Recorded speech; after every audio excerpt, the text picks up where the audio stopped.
बागेश्वर धाम का पहला ब्रांच खुलने वाला है मुंबई के पास थाने डिस्ट्रिक्ट में। जी हाँ, आज हो गया 4 अप्रैल और 14 अप्रैल को बागेश्वर धाम का पहला ब्रांच खुलने वाला है मुंबई के पास थाने में। भिवंडी एक स्टेशन है, वहाँ पर एक पेट्रोल पंप है, वहाँ पर खुलने वाला है। और इसके लिए बाबा बागेश्वर आज मुंबई निकल चुके हैं। कल तक या आज तक वो थे अनंत अंबानी जी के साथ में, उनकी एक पैदल यात्रा में थे, साथ में थे। और फिर आज वो मुंबई की तरफ रवाना हो गए और कल से उनका सत्संग कार्यक्रम शुरू होगा बाबा बागेश्वर का। 5 तारीख से लेकर के 11 तारीख तक एक सप्ताह का कथा। उसके बाद 12-13 को कुछ और कार्यक्रम चलेगा वहाँ पर।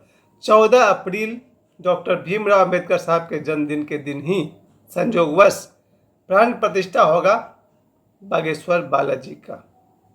सोचिए, एक बागेश्वर बालाजी यहाँ है एमपी में, गढ़ा गांव में, छतरपुर में, तो इतना हंगामा हो गया है। अब ये दूसरा भी खुलने वाला है। जी हाँ, बड़ा अजीब बात है और मुझे बहुत ही खुशी की बात है। एक ही काफ़ी था। एक बागेश्वर बालाजी पूरी दुनिया में हंगामा कर गए पिछले 2-3 सालों में। अब ये 2-2 बालाजी का क्या होगा। और वैसे भी मुंबई में, जिसकी आबादी 1 करोड़ से अधिक है, लगभग 1.5-2 करोड़ की आबादी है मुंबई की, और मुंबई के लोग अगर बागेश्वर बालाजी के पास जाना चाहें तो मात्र कितना है, 20 किलोमीटर, 25 किलोमीटर, 30 किलोमीटर, ज़्यादा ज़्यादा मुझे लग रहा है 50-60 किलोमीटर है मेन मुंबई से। थाने डिस्ट्रिक्ट में मुझे भी रहने का सौभाग्य मिला है। शायद हम 2-4 साल तो हम भी रहे हैं मीरा रोड में, जो थाने डिस्ट्रिक्ट में है। अब सबसे बड़ी बात यह है कि आज के युग में लोग कहेंगे कि भाई विज्ञान की बात करो लोग कहेंगे विज्ञान की बात करो, राजनीति की बात करो, धर्म की बात में क्या रखा है। ये मैं इसलिए कह रहा हूँ कि जीवन में 3 बार मुझे अपने जनेऊ हाथ में लेकर कसम खानी पड़ी थी, सिर्फ इसलिए कि उन लोगों को धर्म का ABCD भी नहीं पता था। जीवन में धर्म कितना जरूरी है। पहली बार जब मैंने एक आदमी को देखा कि वो इतना भी समझ उसको नहीं है किससे क्या बात करना है। मैं जीवन में धर्म को क्यों मान देता हूँ। ये हमारा भारत है। इस भारत देश में सबसे बड़ा जो बड़ा से बड़ा गुण है वो है यहाँ की नैतिकता, शिष्टाचार। शायद ही दुनिया में कहीं होगा। जैसे कहते हैं ना, पुराने जमाने में भारत में लोग साष्टांग प्रणाम किया करते थे। साष्टांग मतलब पूरा लाई डाउन, जमीन पर लेट कर प्रणाम करते थे। आज पश्चिम के देशों में देखा जाए तो या तो वो लोग सिर हिलाकर नमस्ते करेंगे, या फिर अगर मुसलमान परिवार से हैं तो इस तरह नमस्ते करेंगे। लेकिन पैर छूकर या पैरों पर सिर रखकर प्रणाम कहीं होता रहा है तो सिर्फ भारत में और सनातन में। यही कारण है कि मैं लोगों को धर्म पर जोर देता हूँ। विज्ञान सिखाने वाले तो करोड़ों मिल जाएंगे और सिखा रहे हैं। राजनीति करने वाले, राजनीति सिखाने वाले करोड़ों मिल जाएंगे। धर्म की बात जल्दी कोई नहीं करता, और वही करता है जिसको राजनीति में इंटरेस्ट होता है। मैंने क्यों बार बार धर्म के सब्जेक्ट को हम चुनते हैं, सिर्फ इसलिए कि भगवान राम, उनके लिए देखिए रामनवमी आने वाला है परसों 6 तारीख को। 6 तारीख को रामनवमी आएगा और देखिए कैसे रामनवमी पर एक से एक राजनीति होने वाला है। जैसे ही रामनवमी शुरू होगा, राजनीति नंबर 1 जो कि आज हो रहा था और भले के लिए हो रहा था कि ध्वज की लंबाई कितनी रखी जाए, पहली राजनीति। पर इसके पीछे ख्याल क्या है, सुरक्षा। कई बार हम लोग ध्वज लंबा बना लेते हैं, अगर वो ध्वजा जो बेम्बू हो या फिर मेटल हो तो ऊपर के तार से टच कर जाता है और लोग मर जाते हैं। इसलिए कोई भी झंडा अगर मेटालिक है या फिर बेम्बू का ही है, ऊपर के तार से टकराएगा, तार टूट जाएगा तो दुर्घटना हो जाएगी। सुरक्षा की दृष्टि से झंडे की ऊंचाई ज़्यादा नहीं होनी चाहिए अगर वो जुलूस में निकला है तो। समझिए, ये जो रामनवमी पर जो नियम बनाया जाएगा कि झंडों की ऊंचाई कितना रखें, वो इसलिए कि झंडा ऊपर जाकर के अगर बिजली तार से टकरा गया, अगर मेटल का हुआ तो करंट लगेगा, और अगर बेम्बू का हुआ और तार टूट गया तो लोगों के साथ दुर्घटना होगा। तो सबसे पहली बात, ध्वजा की ऊंचाई सीमित रखी जाएगी, अच्छी बात है।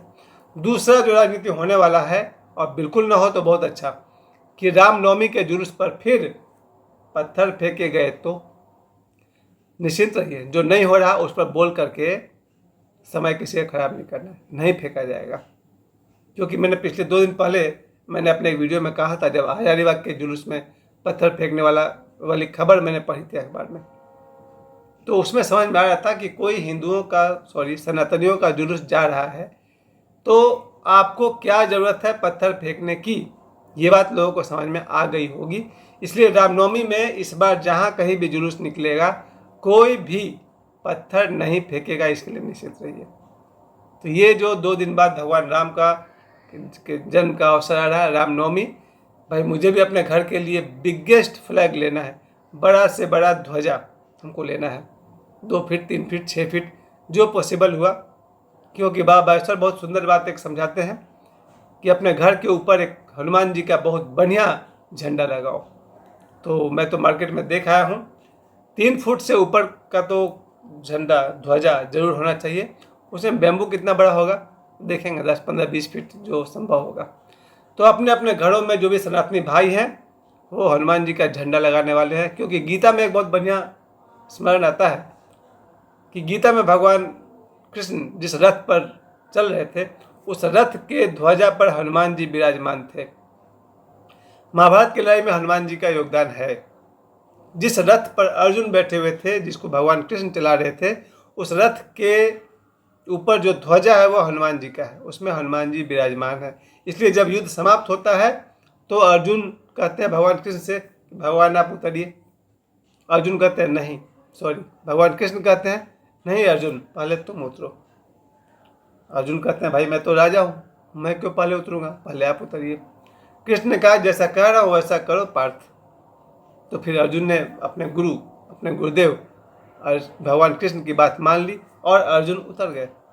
अर्जुन के रथ से उतरने के बाद भगवान कृष्ण उतरे, और जैसे ही भगवान कृष्ण उतरे वो रथ टुकड़ों टुकड़ों में ब्लास्ट कर गया।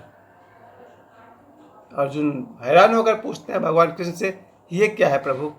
भगवान कृष्ण ने कहा अगर हम पहले उतर जाते तो ब्लास्ट कर जाता और तुम साफ हो जाता। जो 18 दिन के युद्ध में नहीं मरा वो ऐसे ही मरता। तब कृष्ण भगवान ने कहा कि इसके ध्वज पर हनुमान जी हैं, जब तक हम हैं तब तक हनुमान जी रहेंगे।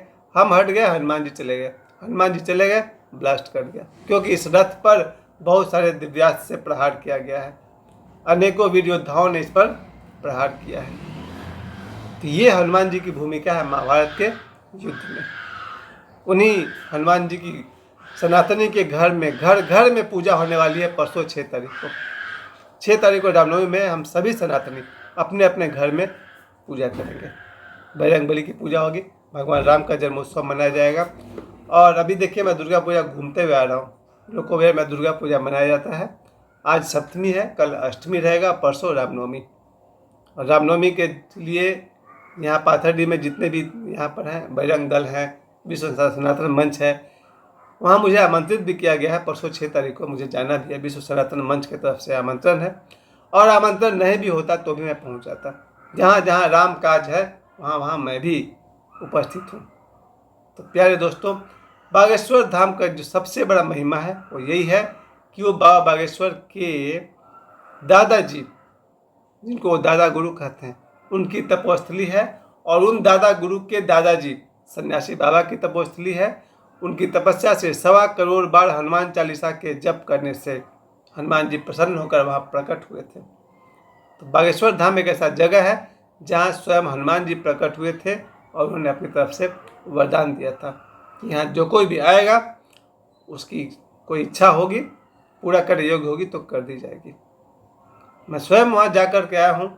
और अब तो बड़ी खुशी की बात है कि मुंबई के 2 करोड़ लोगों के आबादी के लिए एक बागेश्वर धाम और खुल गया।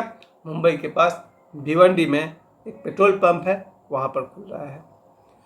इतना भी नहीं करना है, घर घर में खास करके जितने भी मंदिर हैं, हनुमान जी के मंदिर हैं, सभी हनुमान जी के मंदिर में उतनी ही शक्ति है। ये मैं भी कह रहा हूँ। पहले तो बाबा बागेश्वर कहते थे कि तुम्हारे घर में रखा हुआ हनुमान जी भी उतनी ही शक्ति है, लेकिन मेरा अपना देखा हुआ है कि जो यहाँ पर लोको बाजार में, मोहन बाजार में ये जो हनुमान जी हैं, इनकी जो मूर्ति है उसमें भी उतनी ही शक्ति है जितना बागेश्वर धाम में है। क्योंकि प्राण प्रतिष्ठा इनका भी किया हुआ है।